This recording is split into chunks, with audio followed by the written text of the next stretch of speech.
Hello and welcome to Impact Africa, our online talk show where we celebrate and have conversations with diverse people and organizations who are impacting lives and communities positively. In addition, we used to highlight and celebrate events, places, and positive news. My name is Dr. Kemi Akiode Adebayo, known as Dr. Mama K.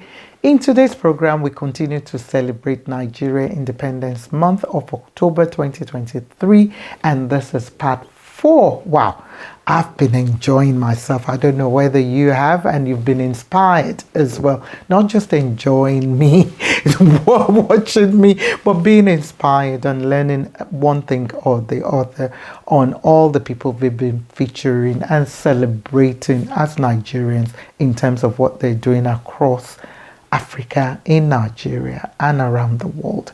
Yes, another fact. Okay, you probably didn't know this. The richest African woman, and even the richest woman in Nigeria, is Mrs. Folorunsho Alakija. She's a billionaire, and she started in the fashion industry over 50 years ago. Mama is in her 70s right now, and she's humble. She's a philanthropist. She's an educator. She runs our own ministry, Rose of Sharon, I believe it's called, and run family businesses in the oil and gas, in real estate, and a lot of other business areas. And she does a lot and puts back in the community. And we salute her because, yes, she's helping to fly the flag for African women and Nigerian women in particular in Africa and across the world. So that's our fact. Okay, so now we're going to be featuring 2 more guests who we had that conversation, full-on conversation with at some point, and just snippet of part of the conversation I had. You could check the full conversation on Bold Moves Africa on YouTube, Facebook, and other social media that we are on. So our 2 guests are my dear son, as I call him, who is such an humble, handsome, I can't forget man. And he was born on the same day as my biological son. So he is indeed my son, but not same year. So Mr. Jason Kofo George, who is a songwriter, music producer, worship pastor, and based in Cape Town. He's lived most of his life in Cape Town. Came with us 2 amazing parents from Nigeria when he was a young child to South Africa when they came out for ministry work. And the title of our full-on conversation program is called Be Strong and Courageous. And this is what this young man is about. He is courageous. He's taking bold, amazing, bold steps. And now on full-time ministry, which I really commend him for. But you need to listen to our conversation on the full-on conversation we had. And our second featured guest is my dear sister, mentor, mentee, protege, friend, and a lot of other things that she plays a role in. I just love her to bits, herself and her husband. So yeah, she is none other than Dr. Bukky Bello Jaiyesimi. She is the CEO of Irachy PR and the founder of and president of African Women Foundation for Nation Building, WINB Africa, which is based in Lagos, and they do a lot of work. I'm supposed to be involved in it, and I try to support when I can, doing a lot of work in education in the communities, addressing poverty, food security, raising the profile of people through the PR work, and a lot more. So you need to check them out. We'll be sharing the details as well at the end. And can't wait, to see Bukky and Jason again. So yes, amazing people doing amazing things. So let's hear first from Jason George, who I asked about a life lesson, even though he's a young, very, very young man, 25 or thereabout. I was asking him to share some of the life lessons he's had, that he will give young people, even though he's a young person. He has had some amazing life lessons. Enjoy. What are some of the life lessons? I know you're still young. Yeah. I'm making you feel very, very old now, but you have so much experience already, in terms of continents, schools, and countries rather than, and then even interacting with different people, like you said, in uni, where they're now all over the place. So what life lessons, would you share with us that will be useful for a young person? Or that 3 years, no, 3 is still young. At 3, you don't even want to do anything. That 10-year-old, when you said at one time you were leading, worship, in your parents' church. So what life lessons can you share with us? So growing up, my parents being Nigerian and a foreign culture that they don't understand at all, and they don't necessarily, they want to live in the culture, but they don't get it. Are you sure you want them to hear it? No, they'll tell you themselves. But it's just the first generation immigrant problems. I'm sure Nigerians that live in different parts of the world also know this. They were quite strict. And I could never wrap my head around it. And especially as I entered the dreaded teenage years. Just, every teenager on earth really thinks that they are like coolest Desmond Tutu or something. They think the wisdom has hit them and I was the same. And I some of the things that I said to my parents, I have since gone back and groveled in the dirt. Please forgive me. I knew nothing of what I was doing.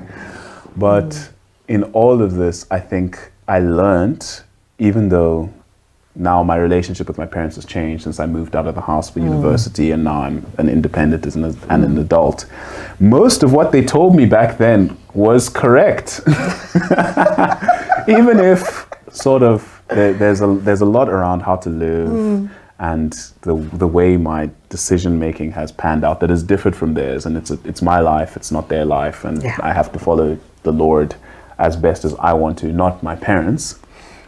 There's so much I could have done better if I just listened to not just my parents, but the people around me. I think I would like to think that I've unlearned this, but when you're young, oftentimes we have this sort of arrogance about the way we live, I don't know why that is. It's just because you don't know much. I know. If I don't know much, I don't know what I don't know. And all I'm left with are some ideas that could change the world, yes. But if I don't know much, I don't know that some of these ideas have been tried before. I don't know how they could fail. I could take the same line, if you don't know your history, you are doomed to repeat it. And because we are not as good, or I was not as good when I was young at imagining what other people's worlds must be like, there's this, oh no, but I'm the first. I'm the first to think about loving my friends. I'm the first to think about who to vote for. And it bleeds into I'm the first to get called into being a business person and then navigating it without the wisdom of older people and even people at our own level that have gone before. In Yoruba, there's an expression that says, an old man sitting at the bottom of the tree can see more than a child sitting right at the top of the tree. I know that one. You should say it in Yoruba. I don't know it. But it's good to still remember it now. I'm joking. That's why. But the fact that you brought it up, I know it. I'm trying to remember how to say it, but I don't want to embarrass myself too. So I won't bother. For the world. For the world to see. For Africa to see. So, but I know that one. That, say it again. What the old man sitting at the bottom of the tree can see further than the young man sitting at the top. Yeah. And I think I've just learned a whole lot of humility. Humility in all regards. You have situations where even one of my closest friends, he's a Zulu guy, we lead the worship team together, just for the sake of the story, his name is Sean. We've had, over our many years of friendships, a lot of run-ins, as you can imagine, which is natural. Not negative run-ins, but say I have a problem with him that he's done this, or he has a problem with me that I've done that. And then as we start talking and getting into the meat of it, we realize, wait, not everything is as simple as it seems. Not everything is as formulaic as it seems. You know, it's like, and I've learned to just have, even as my journey as a pastor now, like to see things happen to people that I don't understand, to see things and people behave in ways I wouldn't recommend, but I have to have humility around how I see the world, how I view the world, my role in the world, because I'm also just a tiny little fragment of the universe who doesn't know everything and who hasn't experienced everything. Yeah. So I think if anything, become a learner of people and of life. That's the biggest life lesson. It's the easiest way to grow. It's the easiest way to like break beyond the world that you see in front of you and to maybe grab hold to the world that is in your future, is to just grow into it. And it's not a, oh, you're less valuable. It's just grow. In life we all grow. We'll grow till we die. Interesting. Okay, I really have a lot of other questions, but I think this is going to be the last one because I'm being told we've run out of time already, but we'll keep going. And this question is always very important for me to hear what young people like you will say. And it's basically asking you, what social issue are you passionate about, or that maybe you don't even have any passion about it, or you feel something needs to be done about it, and maybe not necessarily you, but I want to know what that is. But at the same time, I want to know what are the solutions to that problem, because it's jolly well good talking about problems. It's always about what are the solutions. So So I think my biggest social issue is actually a family of issues, and I think they're all centered around advocacy. Okay. So in society, because of the way societies are made up, we have many different people with many different beliefs and many different views of how government should be run, many different views of what is right. And in a country like South Africa, one of the biggest governmental problems is how many young people don't vote. You know, and without going too deep into the specifics of what is going on in the South African government, a lot of our issues would be fixed if, just at that level, would be fixed if young people educated themselves on policy, on politics, and then went out and voted. You know, a lot of municipal issues would be fixed if young people arose in their municipalities where they live, voted for councillors, you know, voted to remove councillors who weren't doing anything. A lot of those kinds of things will be fixed. A lot of issues, as a Christian, I'm not the biggest fan of abortion, for instance. And abortion is legislation, it is law in the land. Any member of society can render their opinion about any piece of law that comes into the government's fold. We can say, no, we do not stand for abortion. No, we do not stand for child abuse. No, we do not stand for gender-based violence. And at the end of the day, I think it's the source of it is probably just a disconnect between the generation above us and the generation that we are in, where somehow in the way that the world was structured, in the way that we were raised, we forgot the fact that this is the world we are inheriting. This is our world to live in. And when God made Adam and Eve, he commanded them to take dominion of the earth and to rule it, you know. And what I believe in that is that God has given us the world to together steward. Climate issues, we need to steward it together. You know, governmental issues, we need to steward together.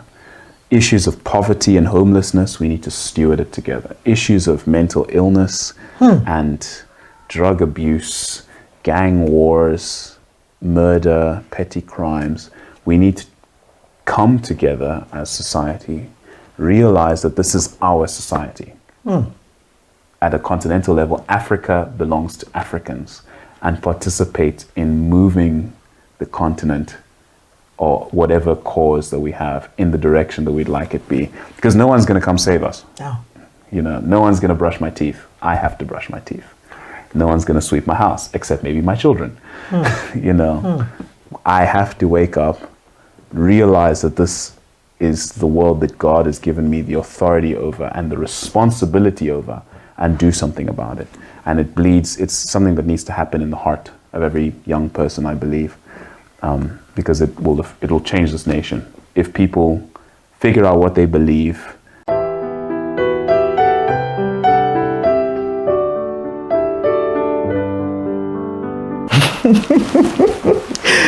Oh, Jason, thank you for being so real.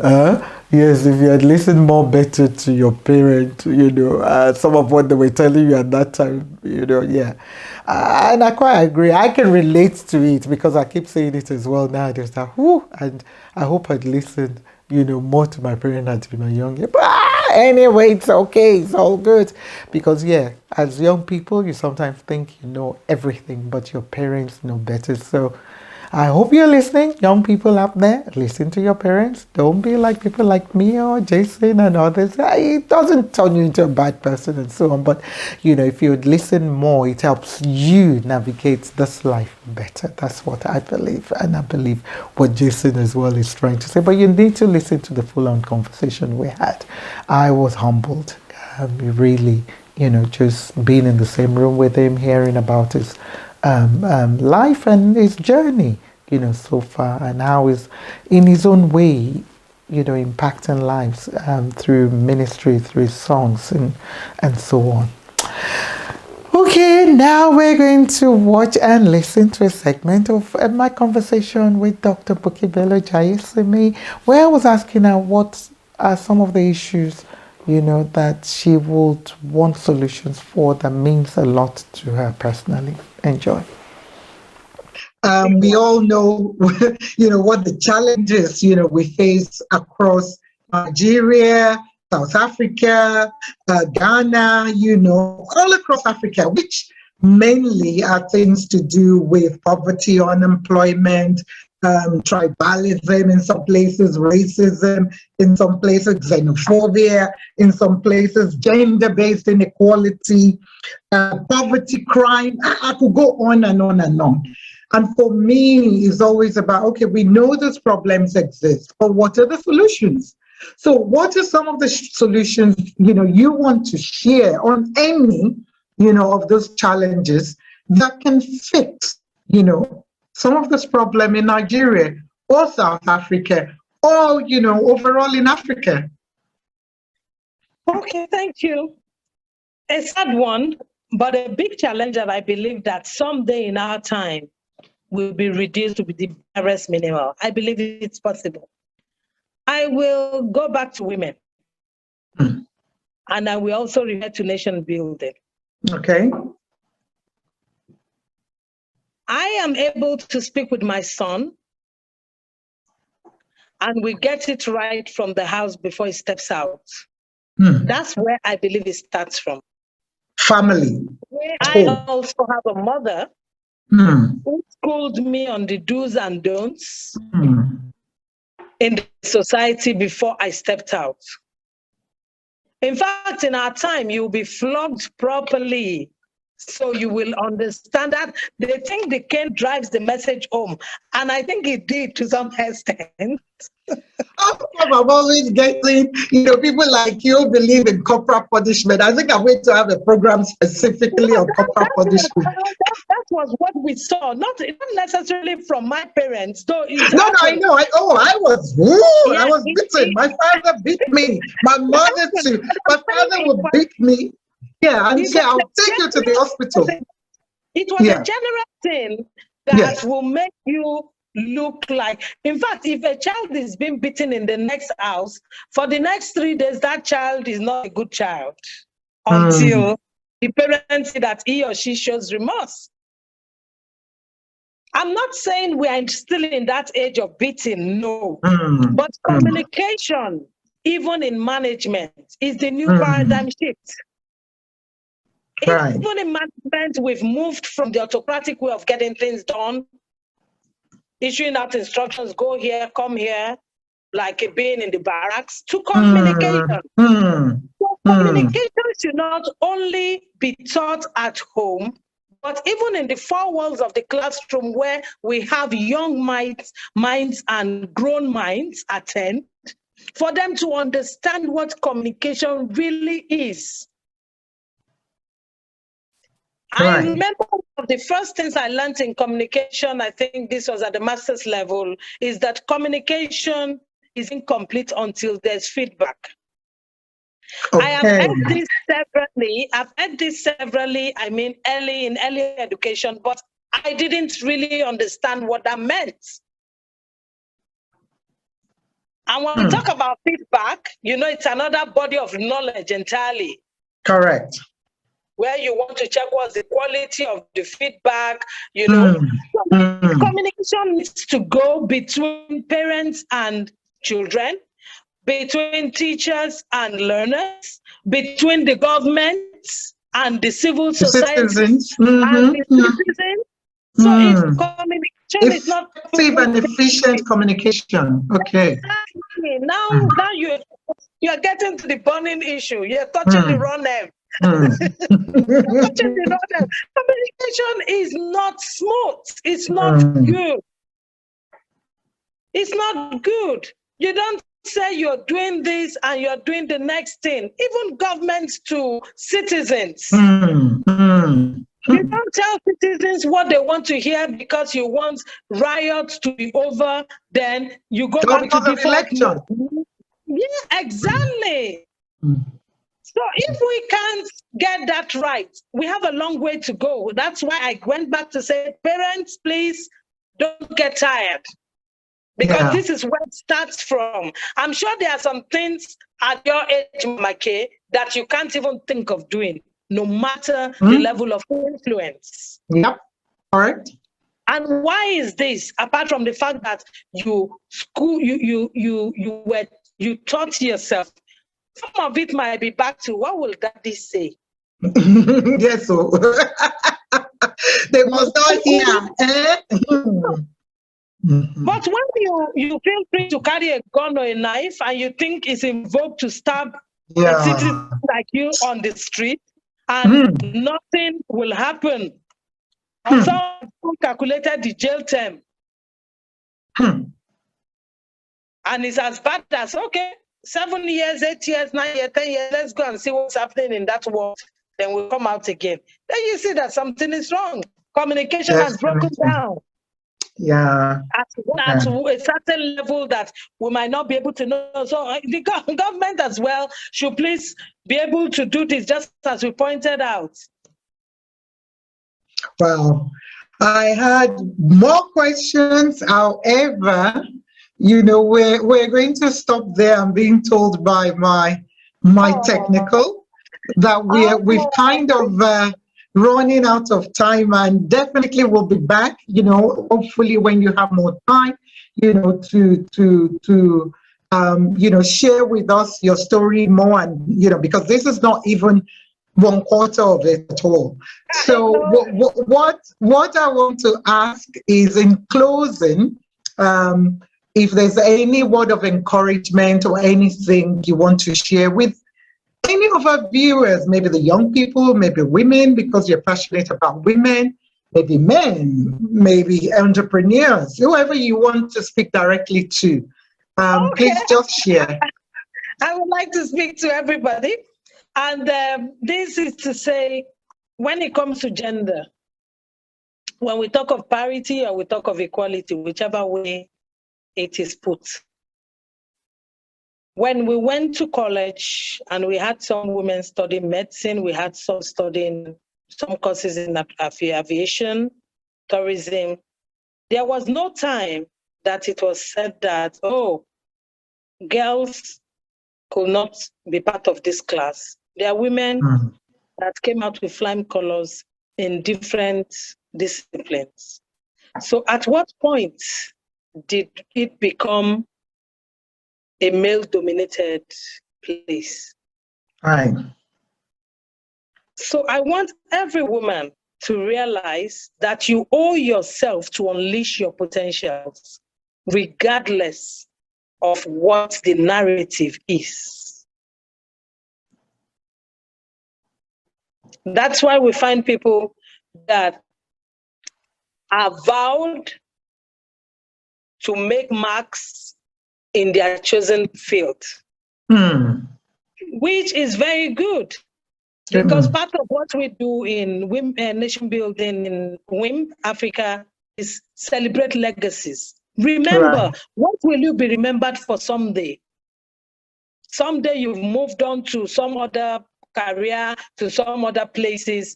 Where you are today, if a book will be written about your journey there today, what would it be? So I think that should motivate us. Forget about what other people are even writing. If you don't even care about your legacies being celebrated, would you be at peace with yourself that you did what you should have done at a certain time? I think this should be a motivation factor. And Mother Teresa, as I did say, I will repeat it again. This goes for everybody. I alone cannot change the world, but I can cast a stone in the middle of the ocean that can cause many ripples. If everyone will cast a stone and we have ripples being multiplied, then the world is changing fast. So whatever field of endeavor we must find and we find ourselves, I think that should be something to remember and to do. Believing that. Yeah, gender-based violence against women specifically. Yeah, that's a tough one, and it's a big one in Nigeria, in South Africa, across Africa, across the world. And sadly, it increased during COVID, when COVID started in 2020. And it hasn't, improved. And, I know a lot of people working in that area, and I salute them, for all what they're doing. My dear sister, Biola in Nigeria, and a lot of other people, and you, Bukky, as well, through what you're doing in your own sort of way. Well, I respect you and I salute you, because yes, it's not easy. And I quite agree with you. We need to do more in terms of training and teaching, our children, especially the male child, like you said, so that, in good ways, so that when he grows up and he has values, family values, he's able to respect women, because that's mostly what sometimes this problem is, getting back to the root of the problem in terms of the foundation, where maybe a hurting young boy grows up to do basically be violent, to women, because he can't show what it doesn't have. Maybe he didn't see that while growing up. So yes, there's a lot to be done, and we salute all those who are already doing work in gender-based violence. And we're not saying there's not, gender-based violence against men as well, because it is happening. But we are pushing, a lot as well for the women, because our women are the cornerstone. They're the mothers. They're the nation builder. They're the ones building nations. In fact, Okay. Thank you, Dr. Bukky Jaiyesimi. Thank you so much for what you're doing. Thank you, Mr. Jason George, for impacting lives positively, and all what you're doing in the ministry and what God has called you to be. And thank you for being obedient to the call of God. Okay, that's all we've got time for as we continue to celebrate Nigeria Independence Month. Yes, another challenge for you, and this one is about fashion, because two of the people I interviewed, they're fashionistas. If you see them when they dress, is it Dr. Bukky with looking like a queen that she is, or is it Mr. Jason looking like the prince or the kabiyesi that he is? So yes, fashion. Nigerian fashion has, taken over Africa. Sorry, I'm being biased. I'm talking about our Ankara, our tie-dye, our George material, our gilly, our, Edway, a lot of things that we do in terms of fashion. Even the jewelries, that we make and have in Nigeria. So kudos to all those who are helping to push Nigerian fashion out there. And I started with the fact with Mrs. Irachy about the fact that she started in the fashion business. So yes, no wonder. And even then, we need to push more about fashion. So the challenge is go and find out more about our clothing, especially Ankara, as we call it. So if you don't have an Ankara yet, and especially for my South African sisters and brothers, you can buy Ankara in the shops. If you want me to hook you up, I can hook you up. If you want gele, I can hook you up and a lot of things. So yes, our fashion is so colorful, so bright. So find out more if you can. Buy just 1 meter of Ankara material, so something, add it to what you wear. And you'll be amazed when you wear it. People will be like, oh, okay, where's that from? It's a conversation starter, and it allows you to learn more as well about Nigeria. So that's the challenge for you, anywhere you are in the world. That's all we've got time for today. Till next time, this is me, Dr. Mama K, saying stay safe, stay blessed. Love you. God bless.